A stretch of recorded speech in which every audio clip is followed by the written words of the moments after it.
Sa isang bayan, merong ginaganap na kapistahan habang namamasyal yung dalawang magkapatid na si Berong at ang kanyang kababatang kapatid na si Bulong. Itong si Bulong ay kilalang masiba pagdating sa kainan doon sa bahay nila.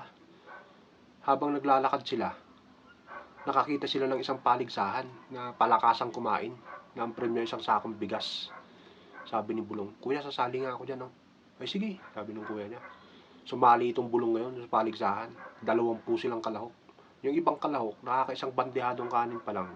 Tsaka 4 na mangkok na ulam, ay sumusuko na. Ito namang si Bulong at tsaka yung mahigpit ng kalaban na si Tikyo. Tigta 3 bandehadong kanin, tsaka tiga-6 na mangkok na ulam. Sabay silang natapos ngayon. Yung sabi ng hurado, hindi pwedeng dalaw kayong mananalo. Kailangan isa lang sa inyo. O dyan, meron pang isang bandehadong kanin tsaka isang mangkok na ulam. Kung sino man sa inyong makakaubos niyan, ay isang mananalo. O ano, Tikyo, anong masasabi mo rito? Sabi ng hurado kay Tikyo. Pinilit ko lamang po talagang ubusin nyo sa akin para manalo po ako. Pagtingin nila kay Bulong, nilalantakan na isang bandehado tsaka yung isang mangkok na ulam. Habang kausap niya yung kuya niya. "Kuya Berong, huwag mong sasabihin kila mama na sumali ako ng paligsahan sa palakasang kumain." Bakit naman?" Sabi ng kuya niya.